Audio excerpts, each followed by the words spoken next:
ndozo recording Bato sobola weereza naawe. Nayagala dde okukendeezaako.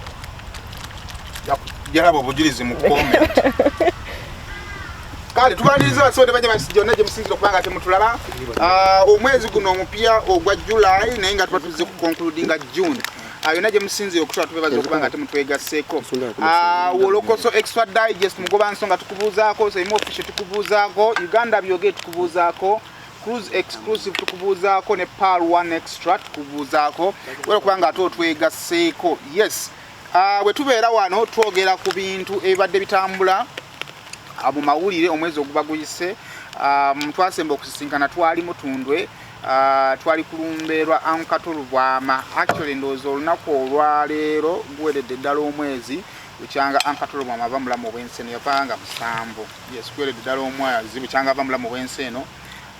Then oluba lwakumeka lwa Federal Week ewedde ejja gujja okuwera omwezi bukyanga aziikibwa. Anyway, ebya Ankatulu twabyogera guli omwezi omulala gwe twasemba okuva wano, that is June, May. Ate Isma all access asingu naye ava mulamu obwensi eno. So anyway, ebyo biri mabega waffe for now. Abantu bagezaako okubeera nga ate bali covering wadde si byangu. So ngera tandikira wa Sarah, ladies first. Leero atandisa gaddewo. Bakubya ngumi oba design ya leero. Okyusamu kono yambala kubuno alani yabumpadde yabujja yukke. Yakunyonyo deti mufumbo. Buva ku nnyonyi nalabye empeta. Kumba yo mukazi mweru ngavu. Naye tekimugana kundeetera buntu. Bwava ku nnyonyi. Ennyonyi yange yeeyuka yakuluma nnyo. Ddala. Bane ngenze nkizuula. Ennyonyi ya bannamawulire muzimbye omutima naye Richmond nyamba Saimono. Omuntu ereko bwe tuba tujja mu Afrigo Band mu September.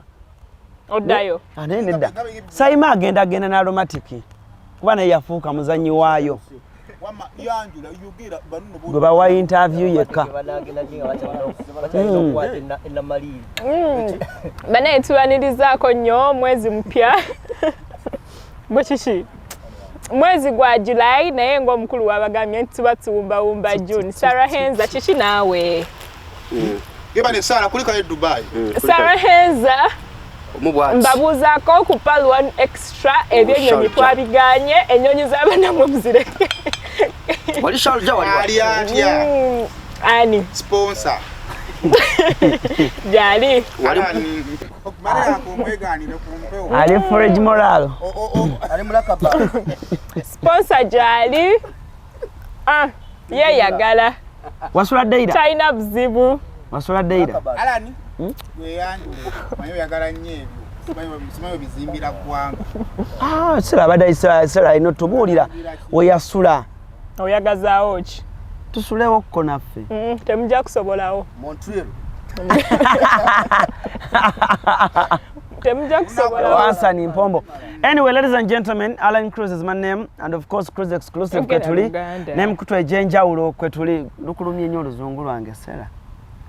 Kale kwetuli ku mikutu jonna Seymour Official, Uganda byogere ate wamu Nepal extra kwetuli bulungi nnyo, Divorce wali bulungi nnyo.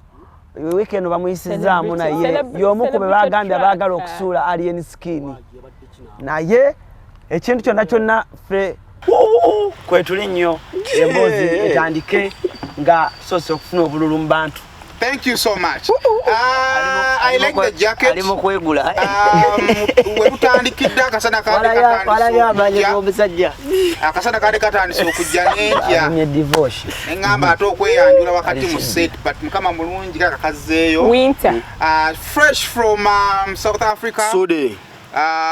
Era ndowooza zengoye zino mbadde sizirabangako ne babagabula ekijjulo mwami Edwin ne Kate Edwin Lutaya uza ku bantu Edwin nani Lutaya na gold dinner icons new chapter ya sabagati naye mugagange mwamuyita muko mugaga wala ni yenna twatuka ku time ya Semba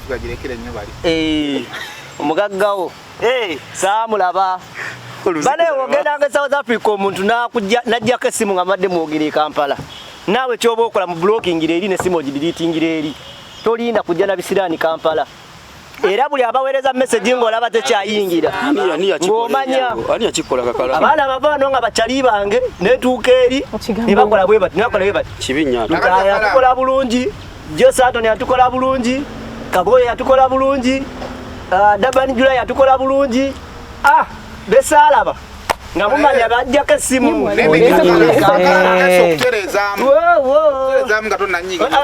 kasooka tumalirize South Africa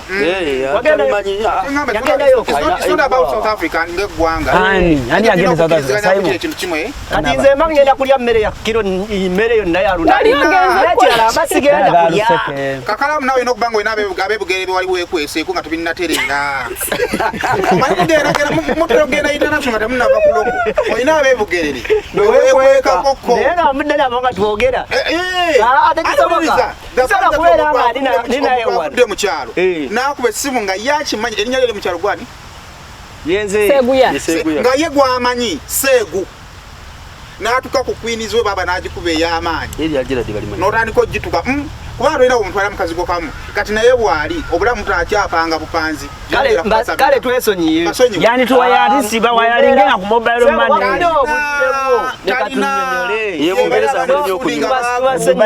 amini twesonyiye ffenna mwebale twaniriza mu nsi yammwe tewali atutuusaako kizibu July una atuuse omwana inengeja gamba zaba njula sebo weyanje sebo achayanjula samala mukolo sebo wano ffe tulina iPhone omukulu alina okweyanjula obulungi Oliver Tambo waliwo ebibuuzo ebirala ebikubuuzibwa ng'oyingira so musooke mumpe obudde weyanjule shege maliriza yenze kakalamu the answer Uganda byogere kwe mukutu gwe tufubutuka n'esiimye okubeera nga ne guno omwezi ndi omu kwabo batuddeko wano bangi batugenzeeko tukkiriza mulinga abalina invite eri Katonda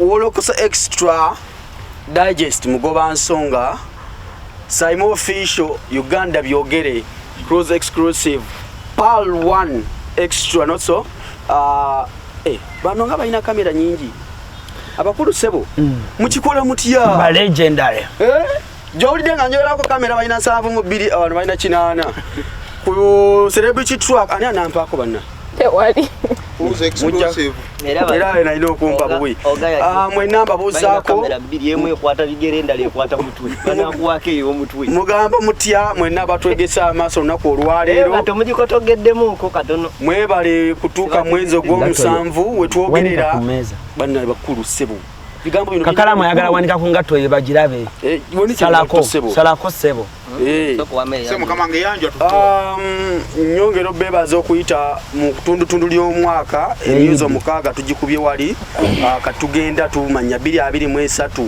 tulina okutegeera kireva yani mu mwaka guno bingi nnyo bye tuyiseemu n'okutuuka wano bakyali abalamu mwekuume yogera nga bwenkola nga bwenkugambye tokola nga bwenkola byebyo mutwegeka amaaso bitugenda okwogera bijja banyumira nnyo n'abantu bagambe toli kiddira ekyaki alien skin bakuwadde alien skin Fangon Forest. Thank you so much. Now, onako olwaleero abamawulire tutwala nnyo obudde to debate others. Yes. So onako olwaleero njagala to dedicating a show especially to us. Because tutute nnyo obudde bwe twogedde ku bayimbi n'abamugamba nti mukyusiza obulamu bw'abayimbi. Era n'abayimbi olumu bagamba nti mami mukyusiza obulamu bwabwe. Lwakubanza era olumu muba mugeyaŋŋana. But anyway, ekyo kisigale nga bwe kiri. Onako olwaleero njagala twogere nnyo more of us.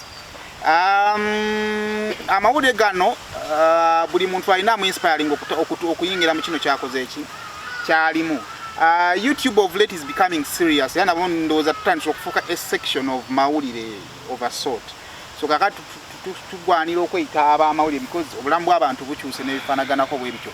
So onako olwo tugenda kutambula mu kubomba kw'abamawulire. Bw'olinnya mu America state yonna gy'olinnyemu naye kakati example katugambe bagita Masse Massachusetts. Yes, Boston to be particular. Ojja kusanga nga ku bantu bona sanga abamawulire mulimu baki bangi. Massachusetts eri mu Boston. Boston eri muma. Okay. Thank you so much. Kakati University.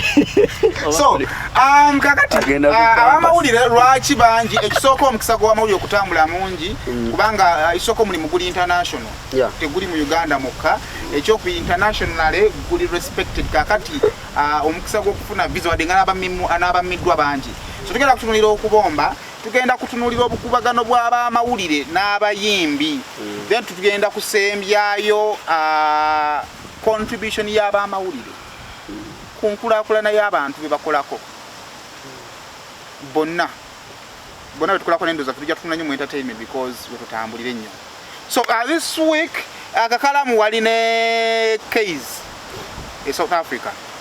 The next thing I had was ali mu America nayogereko ne Keys netwogere yaffe ebyekisajja era onako tetuli wano kudiscussinga Keys as a person ne tugenda kudiscussinga profession ya Keys gy'abadde akolera gy'asigadde ng'akyakola ey'amawulire. First of all, lwaki abamawulire omanyi kakalamu omuntu akuwulira ku Simba on Saturday yandiyagadde okubeerako nga gwe devotion omuntu akulaba ku TV yandigambye omwana wange you're the people betugamba nti soma obeerenga oyo naye ate aba businessman badinyani bagenda ne bakomawo ffe wetufunira omukisa tugamba nti babanze wengirinnyirako kasitantuuka sidda. I remember omuntu omu yali w'amawulire kati yafuuka deputy RDC w'Ekawempe yamwogerera linnya linnya deputy RDC w'Ekawempe alinnya agenda mu America munnamukubira essimu amugamba owaaye okomawo ddi ko ye n'amugamba omanye eno gye natuuse ninaanye Katonda kye musaba akimpeerawo eno yamala n'akoma kati yafuuka na deputy RDC tugera katandike naye kakalamu. I don't want you to disclose the ebiri wakati wo ne mukwano gwo naye njagala we look ku kifaananyi ekigazi biki bye tubuusa amaaso ebyo ebimalirizanga abalowoozebwa nti tuli mu bulamu bulungi bwe tufuna omukisa okugenda mu bulamu abalala bwe balimu obulungi tetudda neyanza nnyo neyanzedde olwaleero okusookera ddala nyenda sooka mbagambye nti okugenda okubeera e Bulaaya oba tolaze nti ofuuse omuntu atakyalina mugaso kubanga otandika okwogera nogaa nti abantu kye bakwetaagamu wano watiwokera ku makya n'ogenda eri nga abantu badde bakwegomba wano ti ate obanga abakisudde tulabyeko bangi abagenda ate n'ekirala abantu abo ababeera e Bulaaya bakuteera ebintu ku tebo wetujjawo ntu mu mikutu gino ne tuwogerezeganya nabo bakukubira ne bakunnyonnyola ne bagamba kiri bwe kiti nekibalansinga naawe ogenda okusalawo ga nti kaŋŋende shift oba nzira eri ng'obibalansinze ebintu bibiri n'obibalaabalamu mu ngeri emu oba endala. Kawalya twagala omwebaza emirimu gy'akoze gibadde miyitirivu okupenetratinga mu industry eno ng'omuntu akumanyi by face by name. Breakthrough ya Kawalya is 2019 I think kubanga nze namusisinkana 2018. Yeah. I think 2018 yali akyawandiika mu New X-rated kubanga lunalinjo yininze Simba nampandiika nakoko one day kati 2019 awo nga kibalabala nga njagala kukiyingira awo yatandikira okujja ku Morning Express awo ne bawakaawo naye nga n'okuripotinga olwo yali nga alipotinganga naye nga waliwo olunaku we twali mu show ya David Lutalo cricket over nangambako lumu ngambe ku kafuku amuyingizeeko okwo amuteekeko okwo ku mpewo naye ng'olwedde ku NBS gyali yeah. Okay. Siza gwali close eri produce okusinga ate reporter we maybe ndowooza nti kati kafuko yali mukwano nnyo gwa Bajjo nga ate Bajjo mukwano gwange kati nekigezaako otugatta ennyo ekiri awo so we yakiŋŋamba nze nga ebyaddala saamulabamu ekyo kye yali ayayaanira era saakitwala mu maaso yadegamba ku kafuko nze nali manya alina sigala awo naye surprisingly ngendo mulaba ng'akubye akajjike era sola mugamba nti etoffaali ndirinako ebigamba tuwabituusa oba nabituusa nedda kabula namusanga nga akajja akakubye so mukakuba tukkiriza nti akakubidde ddala kubanga agenza ali 27 years 27 emyaka 27 egy'obukulu kitegeeza nti waba akoze ekinene nnyo alinga mu 4 years something like roughly case emyaka gy'okusimba abadde agitambuddeko emyaka 2 gyokka okusimba kiki between 18 to 25 oba okyazannya from 25 okukasuka pa ku 35 omusajja aba atandise okusimba okusalawo obulamu bwayagala okubeeramu so I think ndowooza mubamu kati right now abaana bali mu universities abali mu kusoma saazi ne bakugamba kimu nze bwe mmaliriza essoma abali mu kusoma bino ebyaffe bya mass common something bo baagala kubeera mu entertainment naye ebiseera ebisinga tuba tuyingira mu bino tulwana nnyo ba big 3 ba big artist oba biki nga bakuliganizinga by face by name ebyo yabifuna nga muntu asobola mukubira tebamubuusabuusa nti kutibyo kubibyezo oli akasajja akakawalaata nze ntambuddeko naye boda to boda naye nga bamulikoganizinga naye mu byalo twali Stewart yafiirwa taataye waneeno ewoyima gyotasuubira nti oba abantu nga bamulikoganizinga ababoda mulova ya so omuntu okubeera nga asalawo mu nduulu eyo ku myaka gy'alina okubeera nga ayayanirawo ayayaana okubeera nga ekyo kyalimu kyawulira kyayagala enduulu evuga eno neeno n'omulaba nga abalansinga nze yaŋŋamba naye nga siina kyakusalawo for God's sake n'abindeetera ku table ng'ali Kampala ng'oba tuzeyo eri nga bwe tuli wano so nga siina kyakusalawo ne mugamba omanyi nyinza obutakusanyukira nyinza okusanyukira ne tukituulamuuko for God's sake ne nkituulamuuko nga mu butuufu nange ndaba wandeeka kinnuma ate bwagenda kiyinza okuba kimusalira kuba woolekera enduulu ezo zonna nga bwe nkugambye n'ogamba nti kansalewo kino aba alina ensonga lwaki akikoze so nze nja mwebaza olw'omulimu gwe gwakoze ne decision ye gye yasazeewo oba oliawo just njala mwagaliza mirembe Katonda amuteeremu aswaze abo abalowooza nti agenze kubonaabona genze kuuta bakadde agenze kukola biki abikolemu bantu bamulabeko akomewo abalageko nti bannange maybe saakola wrong decision kino kyenakola nakikola fo okwenyumiriza mu ngeri emu oba endala twagala omulaba nga azimbye ku arcade azimbye ku apartment azimbye ku bintu abantu bye bayinza okuba tebayayaana mu ngeri emu oba endala at least aleme tuswaza abalowooza nti omuntu okusalawo decision agende ebweru olwo aba afudde mu bulamu bw'ensi agenze oyo agenze kubonaabona oyo taaliddamu kubeera mu kintu kyonna kyonna Katonda alina ekkubo mu ngeri gyakubiramu abantu era nze ebiseera ebisinga mugamba maybe you born a star bakuzaala oli star naye osobola okufuukirayo ekintu ekyenjawulo ali mu mikono mituufu baali nabo beebo ali okay kati musabire busabizi tweyanza Kakalama tuwadde insight ennungi insight ya Kakalama ekisooka simanyi ngenda kweyogerera nzekka naye buli muntu ali mu mawulire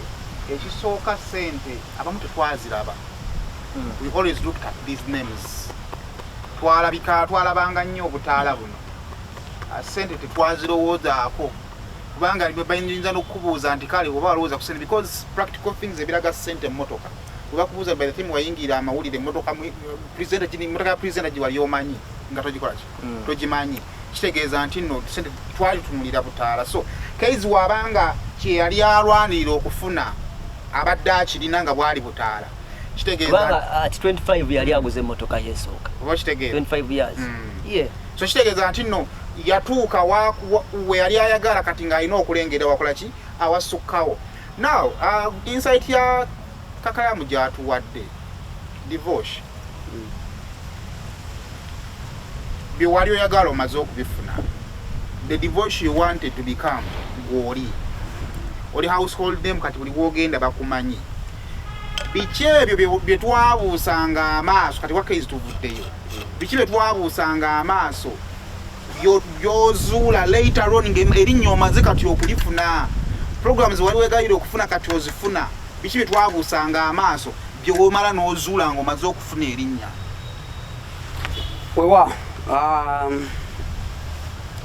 sayimo fenna ng'osoma amawulire nga Kakalamu bwagambye naye nasomera natandika okuyingira mu mawulire saatandikira mu entertainment ndowooza okufuuka nti kati gufuuse part y'amawulire ng'eyetengeredde yokka tutandise okiraba okuvayo mu myaka gino kati nyine emyaka 3 ene egisembyeyo okumanya nti kati tweyawuddemu entertainment bagwa wano general news bagwa wali naye fenene twali tusoma amawulire twasoma amawulire nga temuli kwawula nti bwogenda ku kooti kubanze nasookanga kukola amawulire ku general news onsanga mu field ngenzeko mu parliament nasakayoko nengenda ku kooti nosanga jendi nabakayanira ettaka jendi era kakalamu ndowooza ojjukira naye byonna tubikoze twabikolanga ebisinga tuli mabega wa kamera ensi tekumanyi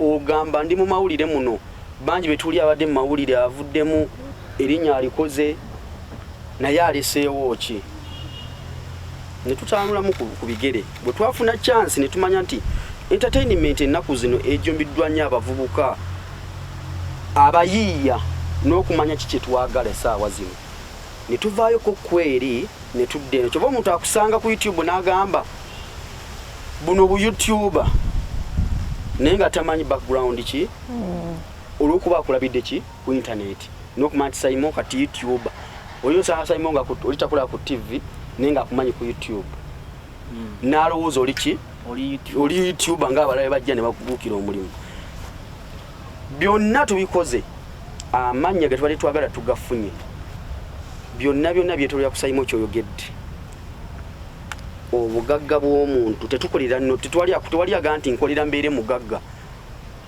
biki byogenda osigalamu ebingi byayogeddwa nnyo ku Keizi ng'agenze ng'avudde mu Uganda n'agenda naye abayogedde tebamanyi Keizi kikyabaddeko tamanyi kikyalese emabega biki byatuuse kuba tetujja kujja mu kamera tukole ki tugambe nzimbye ennyumba ogwango gw'amawulire kujja mu showbiz nti omuyimbi yakoze atya yazimbye ennyumba muwandiikeko bikoze bityo kitegeera nti omuyimbi asobola okuyita nakubira esimu nagamba mujjeko ewange ewaka takubira nti jangu ombuuzeeko ayagala kulaga nti akoze atya azimbye amaka ow'amawulire tojja keera ku makya wewandiike kuba naye nazimbye nina faamu yange nunda ngendedaga abantu kyokkola nti bwe tuva mu mawulire muno bingi bigenda kwogerwa ate bikyayogerwa Simon nti bw'osiibula amawulire olunaku olwaleero batandika okubala Simon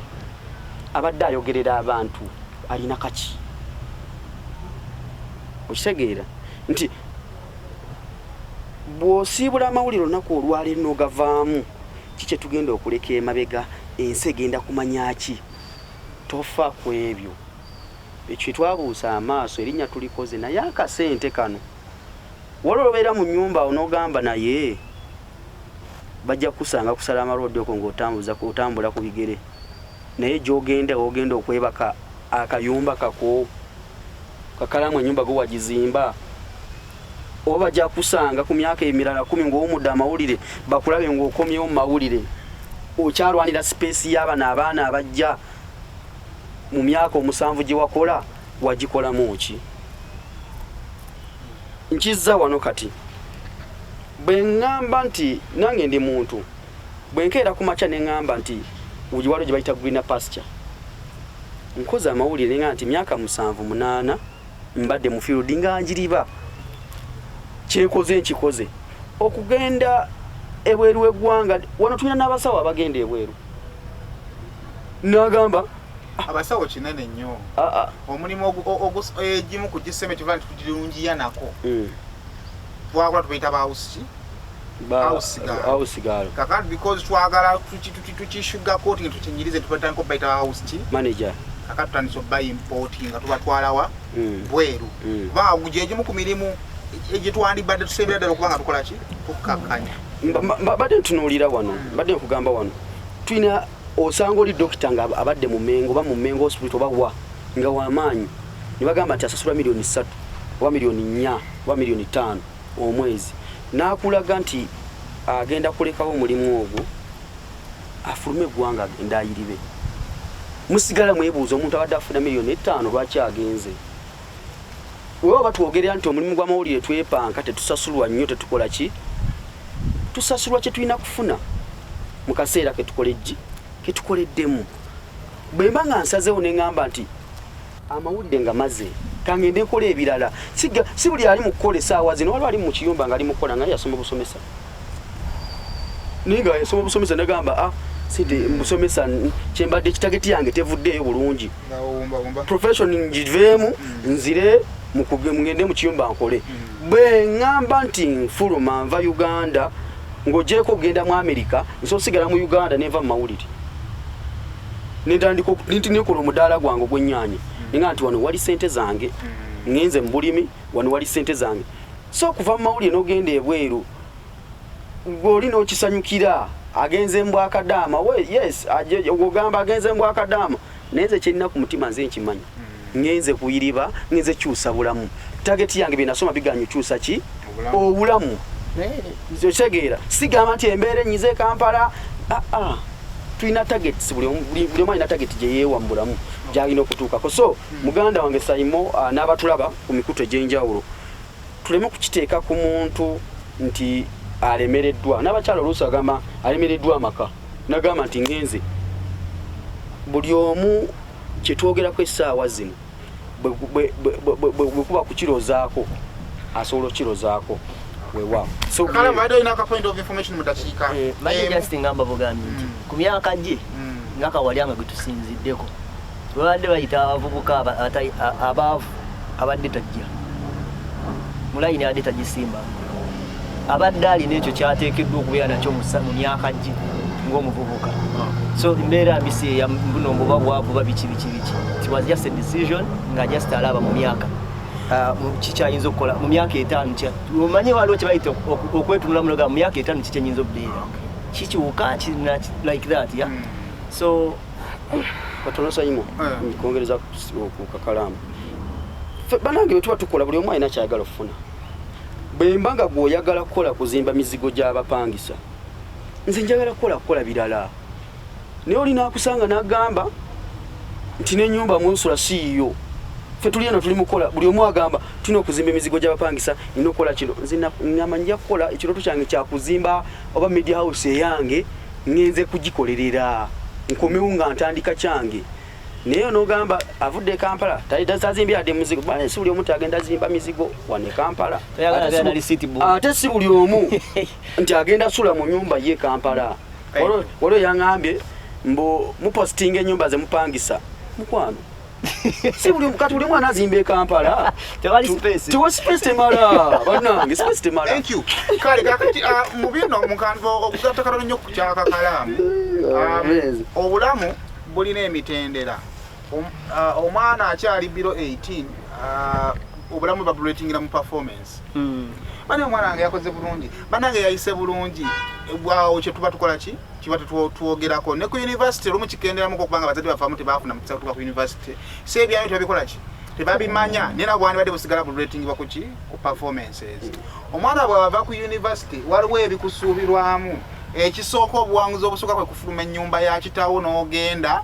n'okulungula wiiki emu 2 3 4 nga tobakubidde nti tata njala kumperezayo ku mmere yonna gy'oli nga tebafuddeeyo obwo buwanguzi bukola ki busooka obuwanguzi obuddako kubeera kwepangisiza ng'olina woogamba nti napangisiza akayumba ekiddako kukajjuza efuuka ennyumba y'omuvubuka ejjudde ng'oli ku by'abasajja obuwanguzi obusooka ku mwana omuwala ng'ofulumya yunivasite kufumbirwa mpasi nga mwe temuli bafirika awo tugenda tuvaawo kati waliwo ebintu byakubalirako tyopangisiza ennyumba erimu ebintu ebikola ki ebitandikibwako ekiddako kuva ku bigere kuvuga mmotoka kati mwe muyingirira oguzeyo ka plot na biki ebintu ebyo byonna byomulaba ebisu bikolebwa wakati wa miliyoni 5 ku miliyoni ezo sente osobola zifuna musalalerooni ezo sente osobola zikuba mu ddiiru buno buddiiru owerekeddeko omuntu wasali musale n'akuba obukadde 7 n'akwaka ameka 5 kati buli ebiddako kukolebwawo bikolebwa wakati w'obukadde 15 ku 5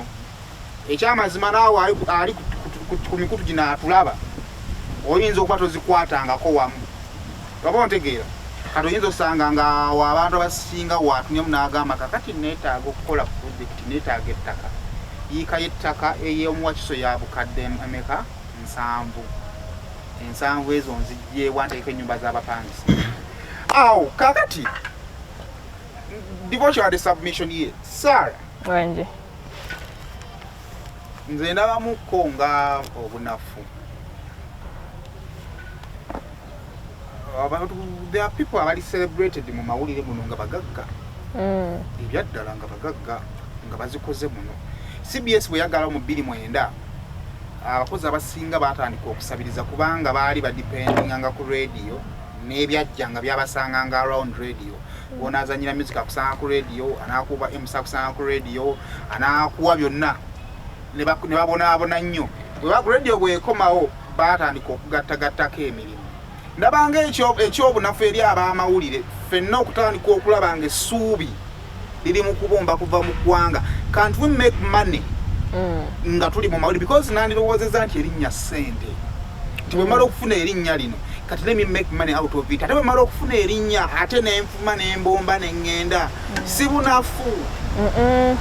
Nze mu ndowooza yange sirowooza nnyo nti bunafu Saimo, because nga wogambye nti erinnya ssente, we come to a point ng'ogenda kukozesa ekyo ky'olina ofune kye weetaaga. Nti case in scenario gye tulina kati ye case. Kawalya yakozesa erinnya lye yafunye nti case. Kawalya yamubeera emabega before nga tetumumanyi. Kati we yafuuka case ng'ensi yonna emumanyi, Saimo ensi yonna ekumanyi, Uganda, Kasuku.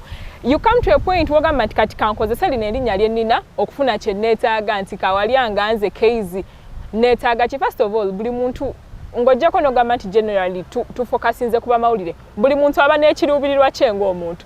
Tuyinza okuba tuli wano tudisikasinga bannamawulire abafuluma eggwanga, naye nga case ye kuvadde ekirooto kye kubeera mu America nga ye kyekyo kyayagala. So ate kati amawulire gatuwa exposure, you understand. Wofuuka munnamawulire bantu bangi abakumanya, abantu bangi abakutegeera, gy'osangira mami ali mu America, gy'osangira dadi ali mu America. Kati ogenda obbi weeyinga mukono ogamba naye kati nze nga Kawalya kye nali njagala kyekyokufuuka serebu, nasoma amawulire nfuuke serebu, yes. Kati maze okukifuna, kati kikye neetaaga. Kye weetaaga wali tosobola kifuna ng'oli Kawalya, kati kye neetaaga n'obiweeyingamu n'ogamba yadde nali njagala kubeera serebu, yadde kye nali njagala, naye kati kye neetaaga it surpasses kyekyo kye njagala. Ate kye neetaaga olina kukozesa ekyo ky'oli okukifuna. N'akozesa identity ye nga case okugendako ebweru okufuna ekyo kye yali aluubirirwa. Visa simu nnyo nti buli maka. Yes, visa simu nnyo kyobola bannamawulire bazifuna, nsobola okugamba manguko okusinga abalala. You understand? Osobola okwesanga nga case obanga muntu kimu munnamawulire ekyomulala yagenda ebweru, Mary Flavia namulindwa nga kuva dde yali ayagala kubeera mu America naye visa n'egaana ng'akyali Mary Flavia abantu gwe batamanyi. However, w'okola profile yo n'ogamba nkola ku NBS ndi munnamawulire bla bla bla, visa n'eyangwamuko ne kikuyamba okola ki okutuukiriza ekirooto kyo. So si bunafu omuntu okutambula n'akyusa. Nekirala Saimo, we all have an age we retire. Gosobola okubeera awo nga naye omuntu agamba nze ku myaka 3 njagala nkubanga nkoze eki nga mmaze okukola nga mmaze nga mpulaninga bintu birala. Kati wotuulamu n'obiweeyinga n'ogamba naye ekituufu wano mu Uganda kye njagala nakifuna, because you made that statement when you are starting. Ate nenjiwuliriza bulungi wagambye ffe abantu be balowooza nti tuli bulungi. That is what you said. Abantu balowooza nti bannamawulire bali bulungi. Definitely. Acha abantu kye balowooza, but gwe munnamawulire nga gwe balowooleza ddala kituufu oli bulungi. Oyinza okuba ofuna obukadde bwonga 3 ng'obigasegase bonna omwezi, naye ng'ogenda omaliriza nga expenditure gy'olina, you know, ate nga ky'oyagala omaze okukifuna. Otuuka ekiseera n'ogamba nti kati Saimo kye njagala maze okukifuna, Sarah maze okukifuna, nayagala kubeera ku TV abantu bandabe bamanyi, now it's time kanve ku kye njagala, kanve ku bwa serebu. Because in the end tetuli bayimbi, you know, nti oba ojja funa mu ssente zo maaso eyo bla bla bla. No, you work you get money, you don't work you don't get paid. Sarah, ngena yingira mu katono nyaawo ugatta ku kyoyogerako. Tetulinange gye tusobola kukola ssente Kampala wano nga tukozesa amannya gaffe ne tutabuuka. Osobola ddala naye kiva ku kupimapimamu. N'opimapimamu n'ogamba nti wentandikira wano eno nja kuzimba kiyinza okuntwalira emyaka 7. Naye omuntu ali ebweru, because Saimo kino tukikirize tukigaane, abantu abali ebweru nga bali mikono mirungi si bonna abali ebweru nti balemererwa. Naye abantu abali ebweru nga bali mikono mirungi n'essaawa eno ffe bannamawulire we tufuna obuzibu tukubira miranga ne tugamba nti bannange Isma yafudde tusaba ku ssente za dduwa, era nkulayiza Katonda omulamu ab'ebweru be bakola ki? Be basindika ssente. You understand? So kati okibalabalamu omuntu ali ebweru Juliet zaawedde n'akugamba wojja wano eno oyina connection, kubanga kati case tasobola yimirira mu America n'afuna obuzibu ne waba ku street gy'atamanyi n'atafuna amuyamba.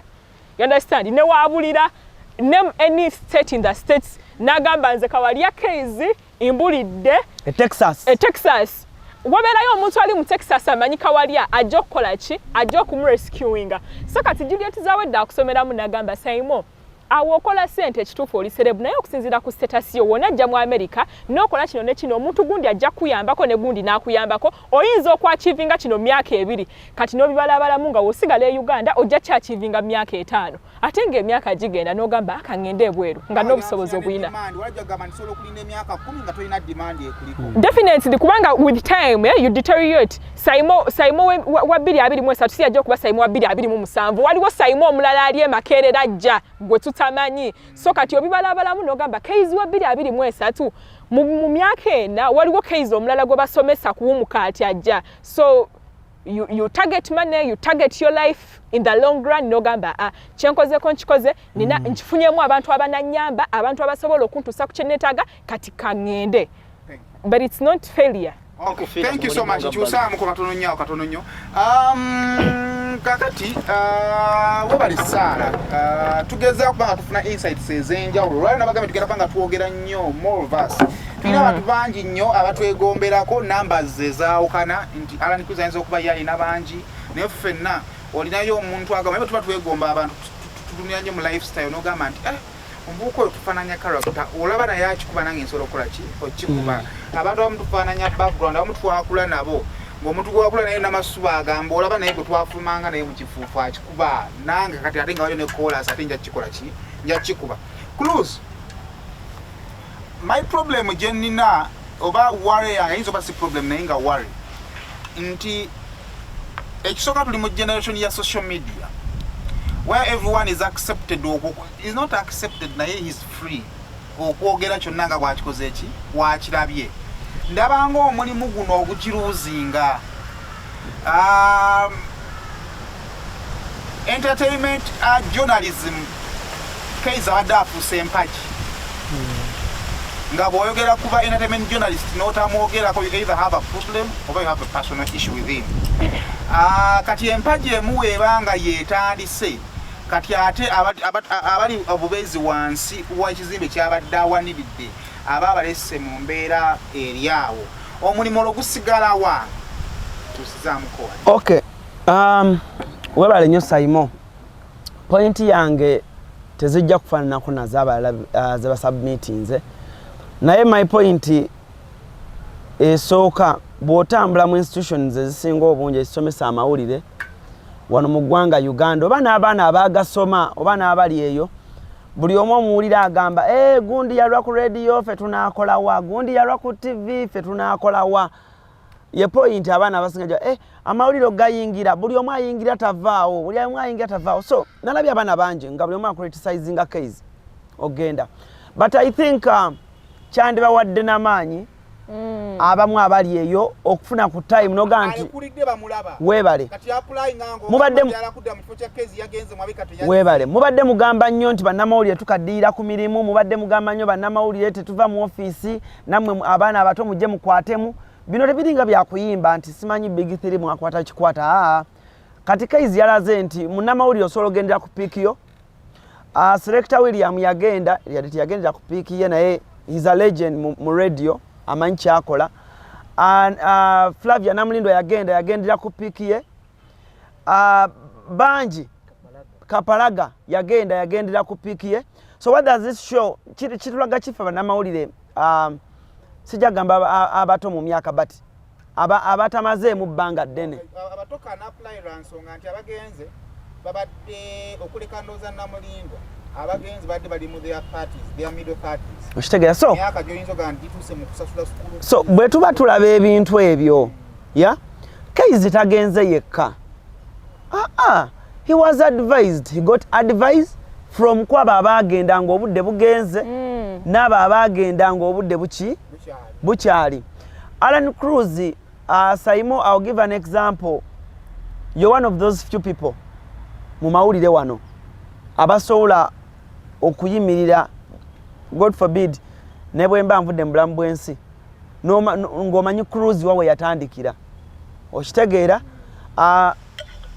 amawulire ogasoma n'otuula nga tolina TV gy'okolako, n'otuula nga tolina radio gy'okolako, n'osooka n'owumuza empapula wansi, n'olunda n'otunda n'okola ka library, n'osala music, buli kimu n'okikola.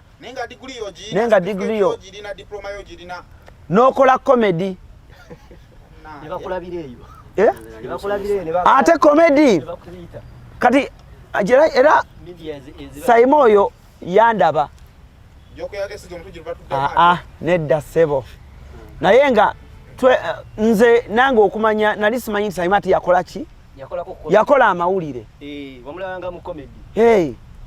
mu stand up comedy. Okitegeera okona kwe kutoba. So singa tutunuulira case mbabuulire bavubuka bannaffe abaliyo nabalabye nga mutwalira case eggaali naye nja bagamba ekintu kino nze yabalabye ku mboozi yange Saimo gye nze nnyumyako. My mom oba maama wange anti eri abatategeera mama she has ever wished for me ogende e Bulaaya in around 2011-2012. Naye nga mbuuza nnyo Alan nandyagadde ogende e Bulaaya naye tuyitawa okitegeera. Omanye omuzadde okutunuulira abaana be n'abuuza omwana tuyitawa okitegeera Saimo nga tewali kkubo ligenda Bulaaya naye ng'omuzadde ayagala omwana we agende e Bulaaya. I looked at case ezimu nabadde ntunulira ku post za Instagram ziyasembye okupostinga ng'agamba sometime alina waatula wansi bakyogera batya, sometimes alina waatula wansi omutima ne gwennyikira ng'agamba singa maama we waali ku bintu ebimu by'ayitamu. Bemwakulanga mu boyaano okufuna nga maama yakusabira gw'ofuuke weebale nnyo ofuuse naye taliiwo. Weebale nnyo. Maama wa Kaizi yali mu situation y'emu oba omulimu gwe gumu ne maama wange gwakola. Tomanyi mboozi ze baali banyumya nga saazi naaba agamba singa maama obaddewo kale n'olaba bino byonna byendi mu kutukako. Saimo mbadde nkunyumiza nti yatula wansi n'aŋŋamba Alan mpiseewa oyiseewa ne mugamba omanyi maama owulira ne mugamba omanyi ne mugamba omanyi maama njayita mu mawulire gano. That was 2012. Ne mugamba maama njayita mu mawulire n'aŋŋamba ebyamawulire naawe biveeko kati amawulire ani agenda okuwa omulimu, amawulire ogenda gujjawo omulimu okitegeera. Ne mugamba naye ruutu yokayoka gyenkola ki gyendaba ate mbabula n'agamba tekisoboka tuyiye mulala. But I'm so happy okulaba nga Allah akyakumye maama wange nga mulamu nga namugamba nti nsobola otambula olw'amawulire ng'era nkikoze ng'akyali mulamu.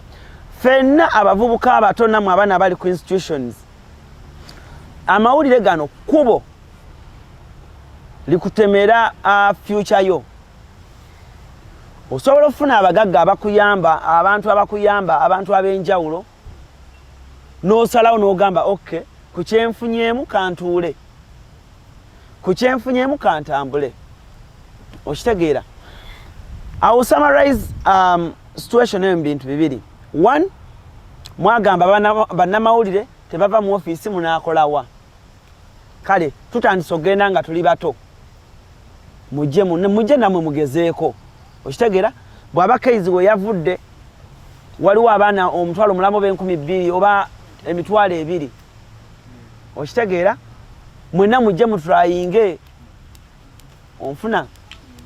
Ekirala nalabye abaana abagamba nti abadde avuma, abadde ayogerera, abadde akola batya. Bannaaye fe abakola amawulire buli omu ayina engeri gya broadcasting style. Eri omunnamawulire nga ye talya nguzi, ne bw'okolota ne bw'okola otya oba ozimuwadde oba tomuwadde ajja kwogera. Bwe batoogera nga mugamba bannamawulire b'e Uganda obawa ssente tebakola okitegeera.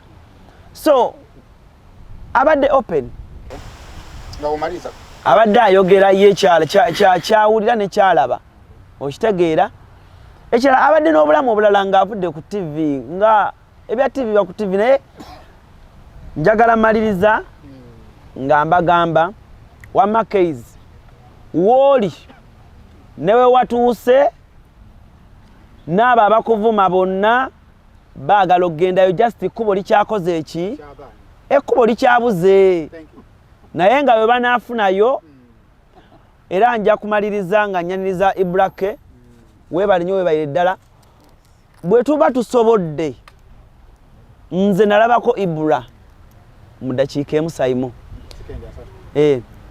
nalabako Ibra waliwo ebbaala emutunga eyo bagiyita Mugizi yali eggulawo omugagga wa Mugizi ng'ayina ssente yayita Ibra najja n'atuula yayita mmanyi naye natunulira Ibra bwe nti okumala eddakiika nga 4-5 naye nga ŋŋamba can I be like that guy nga nange omugagga asobola okumpita just tampise na kamera ate ebiseeyo ng'olina ne mu komedi bwo Saimo obuvubuka oyo yabaaki thank you so much so malirize bwe nti bwemba nga nayina ekirooto ekyo nga right now is my friend ampa bulamu ne mu bintu ebimu lwaki sisiima mawulire Ibra was the first YouTuber to travel all cutters of YouTube bonna batravelinze ensi bazitambudde newamu gyatatuukanga but kyali kifaananyi kinene nnyo eriba YouTuber weebale nnyo eriba YouTuber era abapromota abasinga wonna be bagambye nti osobola oleeta YouTuber ku shooyo osobola oleeta YouTuber wano netusinzire netulanga weebale nnyo n'atugamba Dubai obeerayo like a what? It's not a wallpaper. So but guys, this is not a wallpaper. Tutambudde amawanga Saimo mbadde London mbadde South Africa Sudan yeah and Ibra mwana kankongere engalo musajja gwe mwana okay the fact that bami sinzo introduction era bagenda kweyanjula naye tusanyusa okubalaba ne babeera wamu nga batukidde wamu babadde balina luseke ne SB4 kibagata kikulu ne chekitizezi briefly mutusanze lero tugambe tugenda kwogera specifically us tugenda kwogera mawulire case study tugitaddemu kawaya ne mulimu ne dictator Mark naye ali mwezo ate nga naye agende ku prime ye yes nice agende mu time mweyo those are people dictators and tukanga onakule bateka ko microphone ku suubi nali muwulira ebintu ebyo bitero okunzizaamu amaanyi be bantu benalengeranga tekibafuula bakulu ne kiba baba asoko okuyiriba okutusooka Ibra namalako ku kigunda nga ndi wanga smart ndikolako ku TV muri mu comedy yes ndoza nali ndi mu comedy namalako ku TV comedian wa amaanyi so kati bwe tuba twogera about abamawulire Ibra ibirigo osobola okutuwa the view ey'abantu ababe ku generation yene eri weri mu YouTube ne bali aba wagguluko mu bibuuzo byembuuziza njagala ongattire ebintu bibiri njagala ongattire ekitiibwa ky'amawulire wakati nga abamawulire babomba badduka kitulekawa andi kakati Saimo wentuula wano nze ndi presenting ebirowoozo by'abali abali eri wansi so wakati nga nakosa bigambo byennyini byebakozesa wakati nga abamawulire babomba badduka ekitiibwa kyaffe kisigadde luddawa n'ekyokubiri nakibuuziza omukyalo Olisaala tetusobola kukola ssente mu mawulire ku mannya gano ge tulina awo bogattira kanga siraye WOLOKOSO mbwakedde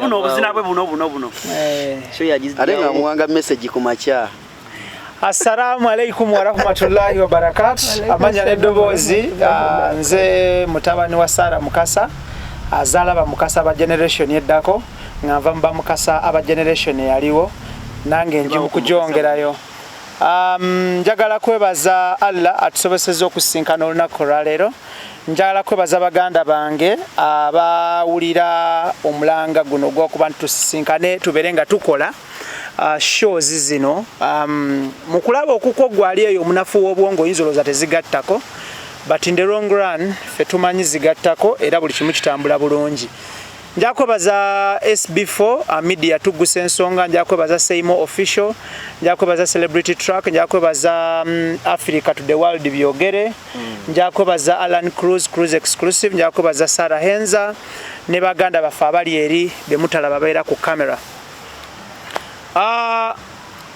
Abamawulire okugenda e Bulaaya bakyagenda era bajja kugenda era mbakubiriza okugenda. Nkiddamu abamawulire okugenda bakyagenda era bajja kugenda era mbakubiriza okugenda.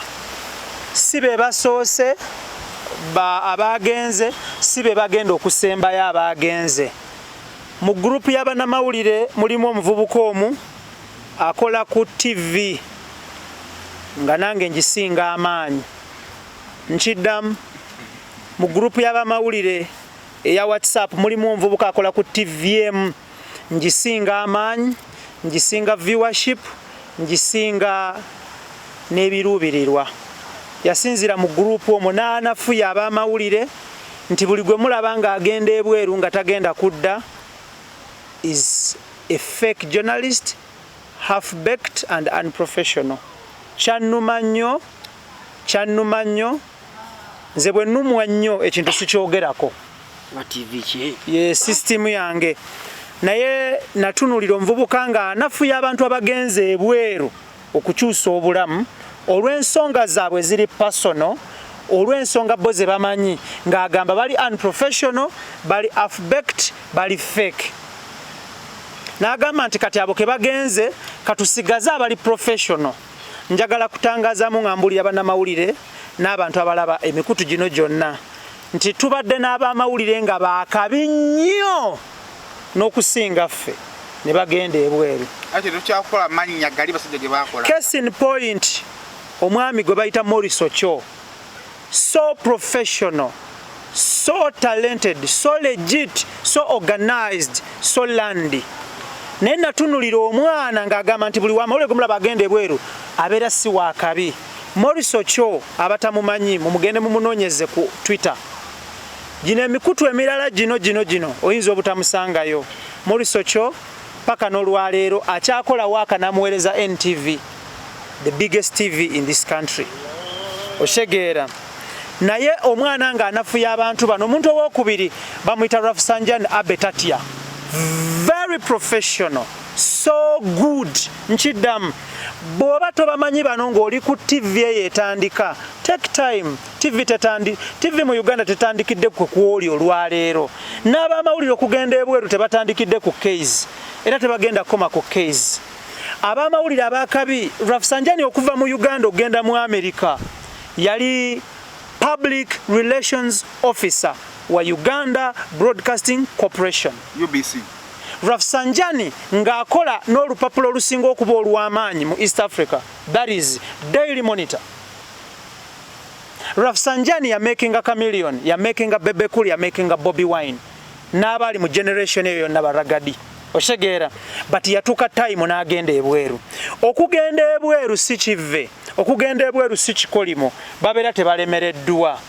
Naye gwe ndabayo ey'ebintu yeekulowoozesa nti buli mmotoka gy'olaba ku kkubo enya shero na toto.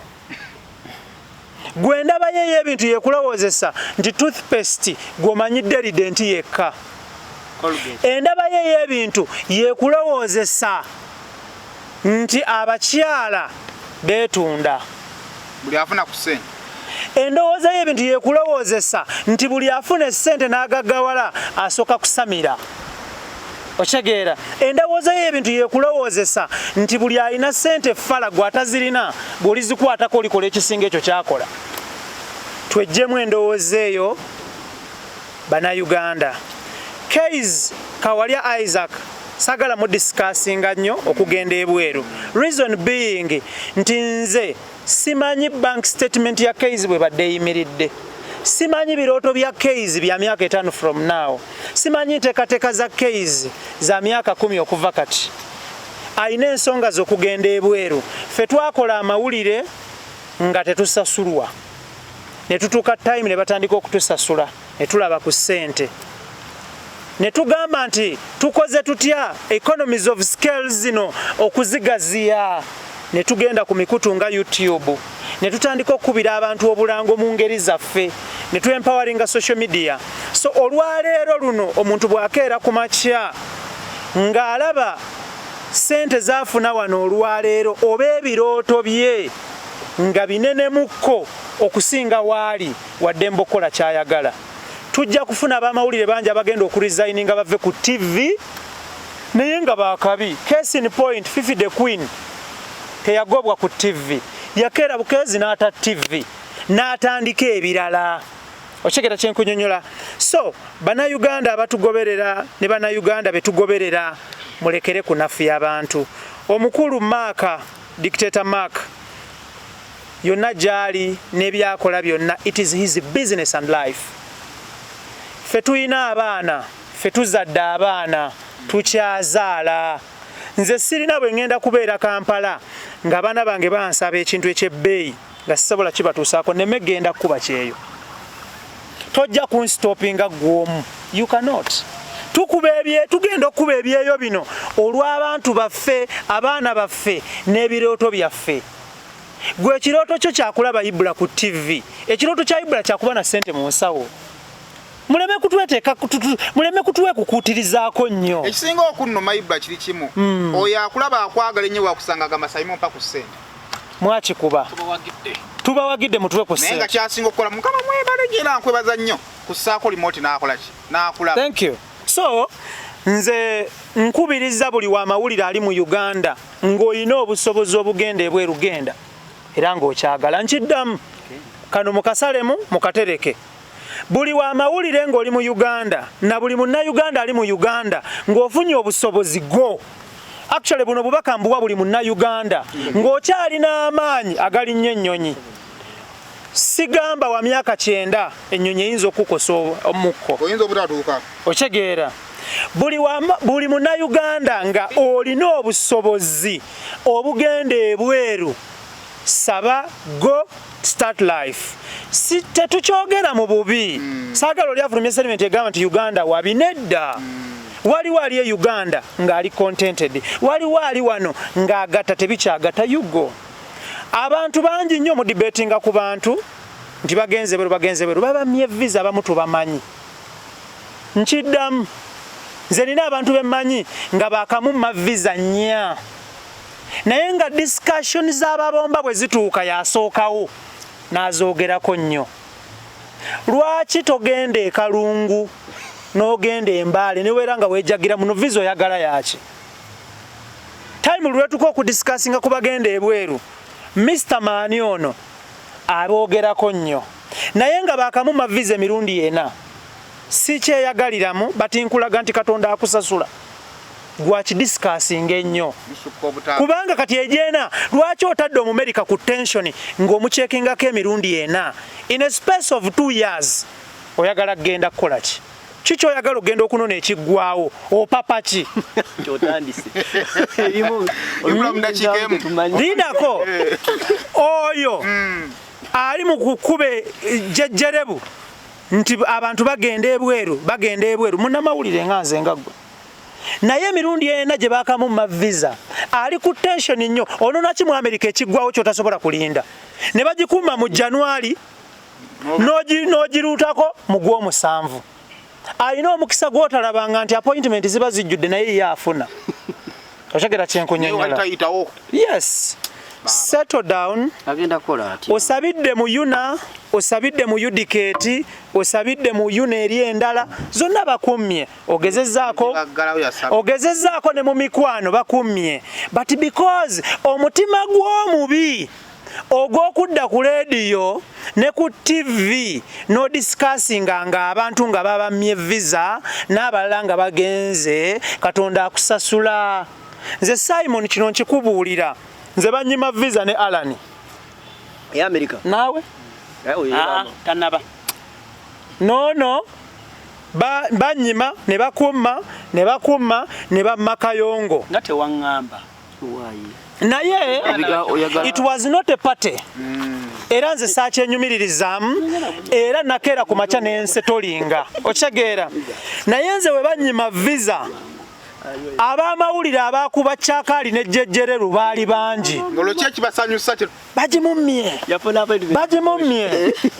byonna obimanyi teri kyotamanyi bagimumye addangayo bagimumye Simon Kyankosa because okumma visa omuntu sinti aba talina busobozi just omuzungu ono n'agaba visa ebiseera ebisinga nze nina eyambuusa nti balina ne time egamba nti leero weekend tugenda kugaba visa 1,000 bwe ziggwako ne basiiringa ne bw'ojja nga wabaddeyo wiiki ewedde abali e Kampala ne bwe batuvuga essaawa zino abayise ku kkubo abasajja bali mu kebera na gundi bipapula yes balina omuwendo gw'ennamba gwe baagala era bajja gufuna wakiri ne bw'olabika obubi nga tosaniridde birevu wa traffic akugamba oba tonnamunyega n'akuba mu lisiti n'agikuba okitegeera ate teri reversible so Kyankosa nti banyima visa nga temputi yange esooka but nalumwa ng'abantu abamu bagifudde pate nja kwebaza Seeguyo wa Bukedde bwe byamutuukako n'antuuza n'ambuulirira twasinkana ku Salama Road n'angamba visa bagimma buli muntu nange ogwasookera ddala nali ngenda kavalinga mbaga ya Bobi Wine ne baginyima oba yalagenda kukola kiwalo kyalagendako ne bagimumma so tulekerenga okujaguza abantu nga bali mu maziga tulekere okujaguza nga abantu bakoze enkyukakyuka mu bulamu bwabwe tulekere n'okusalira abantu emisango betutaliisa betutazaala betutalinaako buvunaanyizibwa buli ali mu Uganda ng'oyagala okgenda ebweru ng'olina obusobozi nga ne Katonda akuwadde ekisa kye n'akwakisaako ekitangaala Katonda yatonda eggulu n'ensi yugo otandike obulamu byebigambo byange tweyanzege insight ya Ibra eyongedde tofaali betwasanze wano now nice before wano wobadde oyogera ku bantu abaava ku TV oba mawulire abaava mu mainstream ng'era batambula kwazinga nebisukku nenda nabanga ebyebirevu si byakuba nga toli mu mawulire ebirevu tatali simulaba kwa buzibu yali akola ku Delta okwo mainstream n'avaamu kyenjagala SB4 kuva gy'oli akataleke kanga tonaleta SB4 nafunye essimu ziri 3 okuva e Bulaaya ng'omuntu abantu ab'enjawulo bangamba Ibula abantu mu benkalejinge bajje bakole balekere okutusabiriza essente abakiŋŋambye bali Bulaaya nkiddamu mulekere okugaana abantu okujja eno naffe tukoye okutusabiriza essente abakiŋŋambye kuliko omukyalo omu ali Amerika kuliko omukyalo omu ali Bungereza ne kubaako n'omwami omu ali Amerika naŋŋamba nti nze Ibula kino nkiddamu teri wa mawulire Uganda ku buli 195 mbaweerezaayo weevu. It is on record. Send wave. Ngaza kulia ngaza kulia. Yangambye nti 95 mbaweereza wave. Nangamba yes. Nangamba naye I encourage people to come and work. Bajibakole. Thank you. Yebale nnyo tukwatira. Ngatu era abali wano muyinza okuba. Oba tuyinza okuba. Oluseke.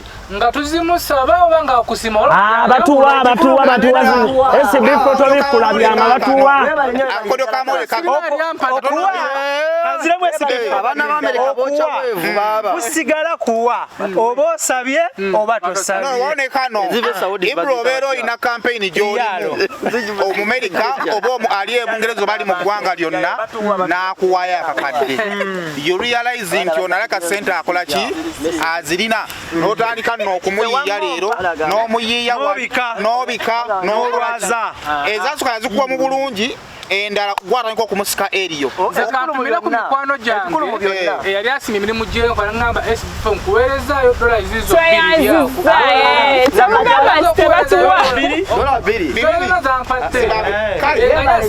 batuwa bannange mutuwa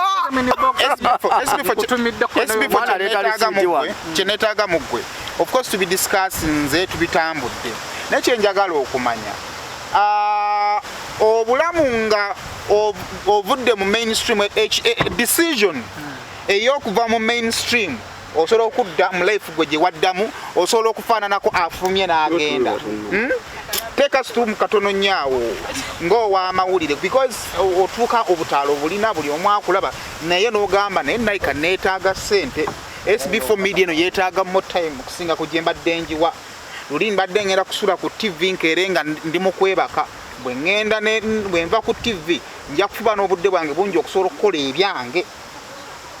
Kasooke mbuuza ku batulaba n'abatuwuliriza amanya n'eddoboozi nze muzzukulu wa Kabajja Blaza SB4 omugeye tumiddeko mwenna mwenna abatulaba bafaani baffe abali ku Power One Extra abali ku Cruise Exclusive abali ku Uganda byogere to the world abali ku Extra Digest Mugoba Nsonga abali ku Celebrity Track Saimo Official wamu nawe gwe nawe nali ku SB4 Media n'abali ku TikTok abatemyemu Saimo omulaba gwe nsanzeewo gwomboozizzaako abavubuka ekisinga okutukalubiriza kusalawo mu kusalawo decision kikutwalira time nene nnyo okudecidinga kiki oyagala obulamu bubeere kati nze naye ku mainstream naye nakola decision nga tewali angobye kubanga nayena ekintu kyendaba mu maaso kyendi nga TV tosobola kukinkolera kati nnyo atuze ku kya Kezi ndowooza mulabye ngajja ye musajja abadde omuvumu ye musajja abadde alumba field buli wamu ng'omusangawo bagamba nga yekkiririzaamu nga musajja mukozi kale naye ndowooza abadde n'ekirubira nga emyaka jjo ngikoze naye mpira neegombako kuzimba ku nnyumba ebyaddala osobola okubeera mu mawulire ng'eri ku mainstream mu mwaka nga okumuba myaka 2 oba myaka 3 tojja kuzimba nnyumba gye weetaaga naye wagaba kati kansenvule nkole osobola okufuna ekyo kyoyagala n'emmotoka n'ovuga kubanga nze singa nkyali ku mainstream eddala nze singa siina mmotoka night kavuyo watwetanga ebiwala bannaayi musajja mutuufu Saimo omusajja oyo muleka awe submission ye nga togiyingizaamu biwala nsonga zitali ku kyaliko wala bijjiddewa ate nekyatubayite bawala byali bibi buli kiwala nga kirina webale taata genda mumaaso n'ebintu yaffe mwe mwava oluyimba lwa lutalo kapapaala kameramaani waali bulungi yakuyambangako genda mumaaso noyogere siina nnyo kingi kyakwogerako naye nze muganda wange Kezi nakyenyina kyeyakoze bwekibanga kituufu yagenze SB4 kyembadde nsinga okwetaagamu ono yatambulamuko n'agenda n'owulira ebigambo byafubutukanga okuva emukono enansana ku masitowa okuleekaana everywhere you go yakola video natugamba mulowooza nadda omanyi SB4 kyenkwagalamu ennyo omanyi kakati Katonda atuyambye tulina avudde mu mawulire n'agenda mu kirala oba ontegeera kubanga bano kye bali mu kubibiita waliwo n'agenda okuva mu mawulire gewaabwe emayuge mukyala gye Kampala tebagenda mumwogerera ogenda naye n'okuva obuva emayuge gy'obadde nga radio mayuge muganda wange obeera okola buli omu akuwuliriza oyinza n'obutagenda bweru nga SB4 nova ku TV it's change of direction nomanya nti wano wendi yadde erinnya balimanyi nti nze SB4 nina kyenjagala kyesitajjafunira ku TV nga nja kukifuna ngenze mu kusuubula bummonde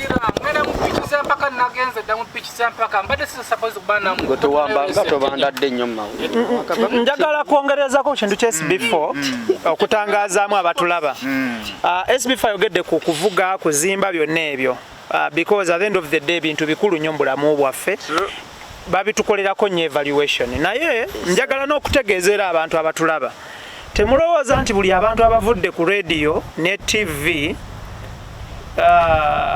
okukola ebirala within Uganda n'ogenda ebweru nti tebasasulwa ekyase kyabirimu ekimu kino radios ne TV ku buli 100 at least 95 kati zisasula abakozi ekyo nsobola okukyogera si subscribing ku bitongole bitwala radios na TV but nkyogera with authority nti at least 95 can afford to pay olwaleero but however the cost of living is quite high. Bw'otunuulira ebyetaago byaffe buli olukya birinnya abamu ku ffe be mulaba wano abatudde mu maaso wano mu luzungu bakiyita breadwinner. We are the breadwinners of our families gye tuva. Abamu kuffe Ibra nga atunuliddwa abantu abasoba mu 15 gy'ava. Ibra nga asasulwa emitwalo 8 oba 5. Abalina okukubirira eno nena agategate abantu bali basobola okuba obulungi. Ffe tulina basenga baffe mu byalo, tulina bakojja baffe, tulina bamama baffe, tulina bataata, tulina bannyinaffe n'abaana baffe betuzadde. Tobeereeyo kubanga oli keyboard warrior. Nonnemeso genda okugatta obulamu ndabirira abantu bange. Sisobola bakuwaamu wadde wiiki. Nkiddamu nzijjaako omutima gw'omubi, nzijjaako fitinayo, leka ngende njiyiza abange. Okitegeera? Because these very people be bagamba bwe yakoze ku TV emyaka 15 naye mu butuufu ebyaddala ali bubi nnyo. Ate bw'oseetula ekigere bw'oti, they are the very people that open up their beaks. Kati then you ask yourself, what should I do? Okitegeera? So abantu balina obuvunaanyizibwa n'ebirooto bingi. Okitegeera?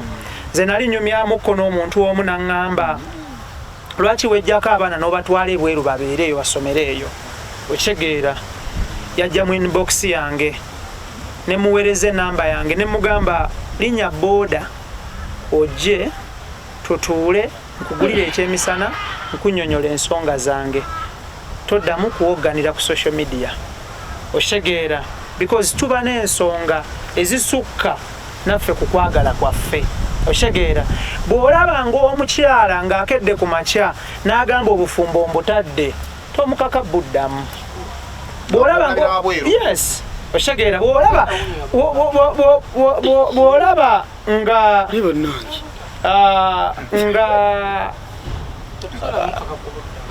omuntu avudde ku mulimu. Nze nina omuntu omu gwe mmanyi, ne Idris amumanyi, yali akola n'ekitongole kya UN nga y'omu ku bali mu department ya procurement. They are highly paid n'okuba bakubako. Naye yakeera ku makya n'ata omulimu ogwo n'adda ku kiddako. So bw'oba tomanyi kiri mu nnyumba nga bwe kitokota, tosinzira kabalaza n'okuba akakule n'embeekuulo, mala kuyingiramu omanyi bwe kitokota. Waliwo n'example gye batera otuwa ku radio awo gye nkolera.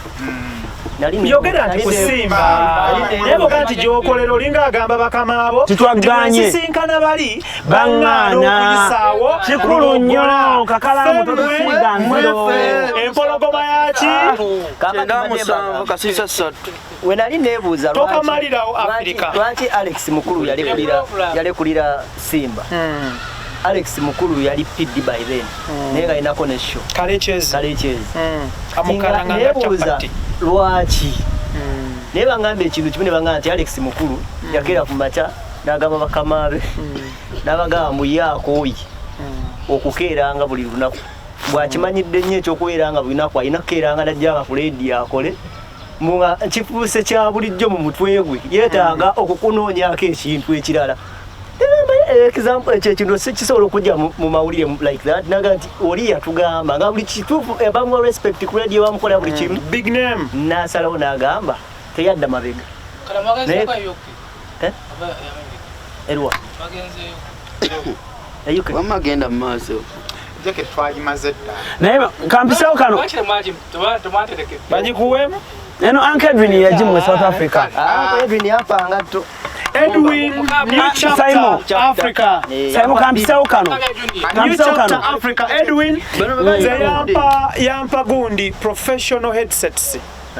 Edwin nange mpayo ngendo zikugulinga kuita kwa milioni omala soka kuita kwa batamba aliyokabikuyi katika bintu kujeno Ibra nina point eno njagala okuyisaawo eri ku topic yaffe ala njiyisewo mu dakikemu natunulidde bambi abaana ba TikTok bambi nga basala obutambi obw'enjawulo nga basekerera case naye twogera amazima bannange kiswaza nga nawe okimanyi bulungi nti omuntu gwagenda mu America oba bwagenda e UK at least obulamu tebusigala kye kimu Ne baba busigadde kyekimu.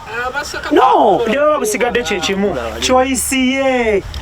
Nchiddamu ne baba busigadde kyekimu. Choice ye. Abamu ku bana batusumbuwa nennanga muntu tebanazijja kololo. Olimba naawe. Omutima ogwagala okudda wofuna chance todda kola. Fatuganda okusekerera. Tumaye tukusangeyo. Baguddeyo obuzibu. Tusenga yakabimba okudde mu mbina bina tukusekerere. Fatuganda okusekerera. Oleze mawulire tubotowedera mwana. Fatuganda okusekerera. Oyambadde mpaye. Nze TikTok simanya Facebook simanya bikoze bitya. Nabagona omutima ogwagala okudda todda obanga ofuna chance todda kola wetereze andi bano bagenda okusekera tebagenda kuvaawo newonoovaayo okusanga emotoka yesikidde ku kkubo nga amafuta oletedde amafuta ga mutwalo mu kadomola akawayi bagenda kusekera kubena akafaanani kola bakuba sesi social media eno olumu zewepostinga sigera mu comments wenagenjako mu comments napostinga ka video comment ja bolo nakuzino kumaddendi naye mwana nakomentinga sanga mubaleta omwana mubaleka kyabaliza okumuddamu nabo munamubuuziza bamagala tubawasi tubalesi Very good. kati sitegeera By the way, SB Phones endwawo nnyo okusaza omukono kwebaza bataka answer ako kabadde kalungi nnyo. Kale tuula.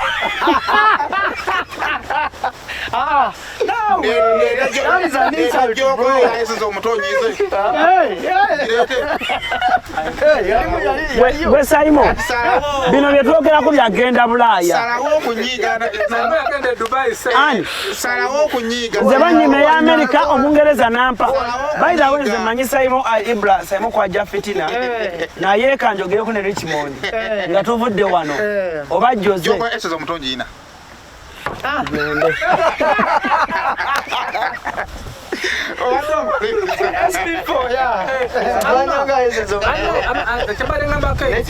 okusalawo okwo kukwo gwomanya ebirubirirwa bye mumaaso gwomanya future fe abagenda okusekerera oba bagenda okusekerera tetumanyi birubirirwa byo tetumanyi future tetumanyi bantu bakulyako tetumanyi bintu byopulaninga so kubeera focus obeera kwegamba omanye nti n'obulamu bwange ngenda butambuza bwenti otambuza obulamu bwo. Okay, Ibrahim Chikemu tumalize.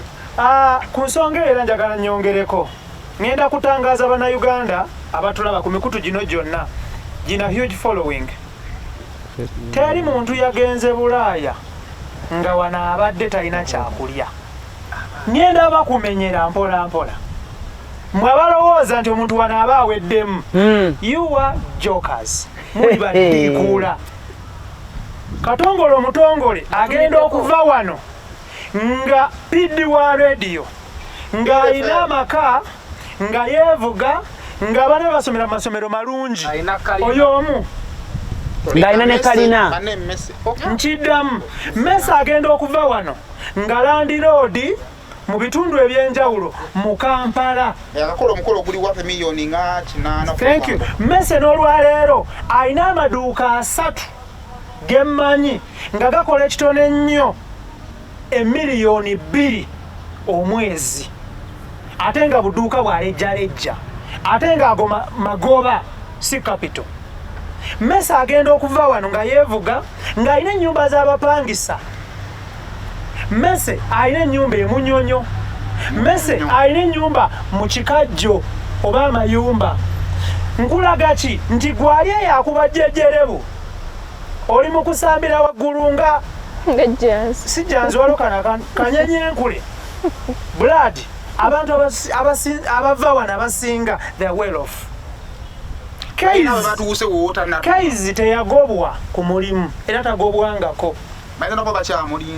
nkiddamu asobola n'okukolera gyali omuntu omulala bali bonna benasosa okumenyera Rasta Ola oba Empulolando wakati mu kibuga ayinawo plot wakati mu kibuga yewuwa wenjogerako wano nga ku nkulungo ya Kabaka ku Nantawetwa ku Ngalabi mu bitundu byawo abamanyi mumanyi nkiddamu abamanyi mumanyi ku bikalu by'Olando ne famire ye abamanyi mumanyi atamanyi katukuleke webake. I know you brother we know ochegera kyenkunyona Grace Sekamate yalina ennyumba z'abapangisa era akyazirina nti ne mu trip ya America eyange yasooka Sekamate yasasulira omwana we miliyoni zitaka wansi wa 10 okugenda okulambula nadda. You are on social media yapping, my friend. Yibula leta bwino. Nchidam. Nchidam. Kugamba nti Grace Sekamate ali bubi. Yibula akolera abantu. Mutumiro sanga nanjo cha. Amale songeno. Baraka musajja alete bwino. Ako ebyo. Grace Sekamate yasasula ku trip oko nga kuliko mutabani we over 20 million ngagenda kulambula. Because is nagenda n'abaana. Ne Africa one. Africa one tours and travel. Webale nnyo. Madam Paula big up. Kutegera. Naye nga Grace Sekamate gwe gwoli mu kunafuya nti alonda maji. Akutto omwana mutadde kunyonye miliyoni ezisoba mu 2. Agenze mu America alambudde omwana wa Sekamate. N'akomawo. Oloti ewa Kiso. Is a young boy ngali mu omwana agigenze mu kulambula. Nsobola bakumenyera because mbamanyi njogera nabo. Olwaleero luno gosobola okusinzira byonna n'oyogera by'oyogera but abantu bano bali bulungi nnyo. Era boti ndabe bwino. Nali njogera n'omwami amanyiddwa nga Henry Ndugwaka Kensa n'angamba Ibura muleke okudda ku social media n'abantu okuddeyo okwerimba. Wakizudde nti abantu bonna abadduka e Uganda bali bulungi n'enkimuwakanya n'atandika okubimenya bw'ati. Ngenda kuwa omulala mukwano gwange omulungi ennyo omukyala amanyiddwa nga Hajati Farida Stecha Mayanja Canada. Yaleka amaka ge agatunula ng'omuntu ennamugongo n'aleka ennyumba z'abapangisa endejje waggulu eringa mu oyambukirawo Zana n'oyambuka ku Toto awoti ku Toto Enajanankumbi ziri ennyumba z'abapangisa nazireka. Wadde ojja kunnuma singa tozze ku sheni. Okigira kye nkunyonyola oli ku social media oli mu kukuba ndulu abo mbakumenyedde bonna bano abantu bali bulungi. Olwaliro ennyumba ezo Stecha teyazitunda, Katongole teyatunda bibye, Sekamate teyatunda bibye. Okigira bonna abantu bano bakyabikama bakyabijjamu essente. Gwolwaleero oli mu ku social media essimu yo kupostingira okutuvuma egereredde. Omanyi bayita okugererera yonna ebiriridde. Screen protector weddeko eridde. Ogiridde paka munda nga n'olwaleero luno essimu eyo. No kiriwo ekiti. Simon over to you. Kati nnyo. Abantu abayingire bulungi nga sikawanvu. Abantu bano nze nakola okuloweza nze ng'okwange. Abantu bano abasinga okwogerera abantu ng'abo nga n'abaana abali Uganda bano baboogerera nti omuntu oyo ajja mu inbox n'agamba Sekamate namawona ekinkutte mpayo miliyoni. Sekamate n'amugamba nti byennaku zino tebintambulira bulungi binamu byenkwasaganya naye ng'omwezi gumu omuntu otajja kukkiriza nti tolina omuntu oyo ajalooza omummye kati omuntu oyo ajja okusanga nti oyalona majeeri oyo akamandiga ajja kuviirako obusungu. So bano abantu abayogerera bannaabwe abali abagenda okukola baba bagala mu inbox zaabwe baba babasaba ne batabawa. Ibula bongere ne Ruth ne Mamafe Ruth Wanyana. All good. Osegede.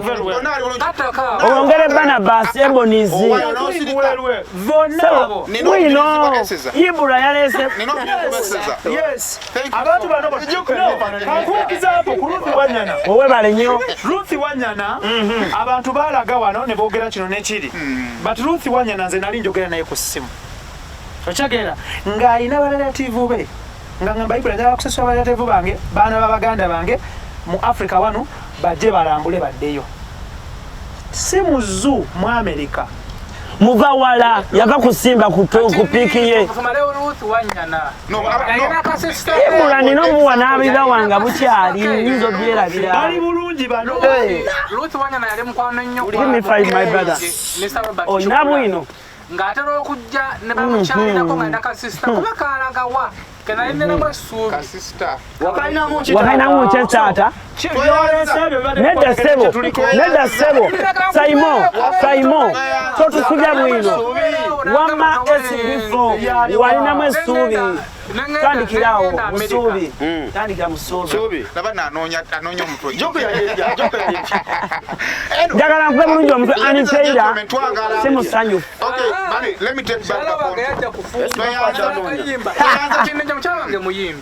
anteria ina biri mwafunye lala yimbamu kolas divorce mchala muyimbi tamuvisa ak'emikolo n'emikolo mwatandise abawagizi bange bakapisewo naka abawagizi ba SB for media kwengera omuzanyo gw'okuvuga pichi z'empaka ebyaddala ebyaddala Sunday ye yaggwa twalinayo egaluga nakola bulungi navugira mu bavets ne wa mukaaga video ziriwa byaddala obalwana namba yenze ngambirana sokwekesero mukaaga mu bameka nzi wale wa mukaaga ku musanvu no twalimu abantu 9 era wasemba ye yasooka n'ekirala njiddamu totukuba muzeemu amaiti yalekayo basatu sibanjetagisa kalikireka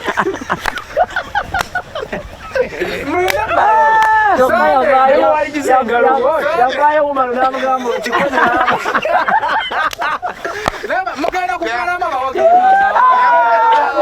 ndowooza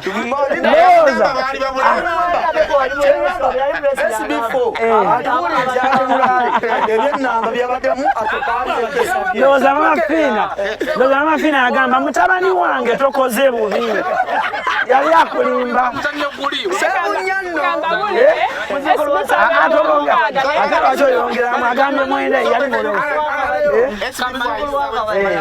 amma mwali mwenda yali wa mukaaga naye akulumya ebifaananyi nga mutwala ogamba yakulembeza nganze yali yakayingira naye nokusooka n'ogwalekyomukaaga emyaka emirala ng'ebiri mu maaso nakulemberako era abawagizi bange banfolowinga mu motocross sebasuubiza tugenda kuwangula ndoza obutambi gye buli ku SB for media tugenda birabako gyebiri SB4 ng'otuuka ogenda Mombasa nyinza obutagenda tiketi bagenze ddala timulangeeyo fatukigunda okutumiddeko nnyo tabani wa influencer y'emotoka za yagenze kurepresentinga Bigani Mukiibi yagenze kurepresentinga Ali Kimera Rahma Kimera bali eyo timu ya MX school ekibuuzo oli mu tiimu bagiyita batya veterani eyo kirasi gye nvugiramu tiimu tuli bagiyita smoke eya Mr champion obayamba ki champion ata brick mwoli bani basponsa bo ku piki yo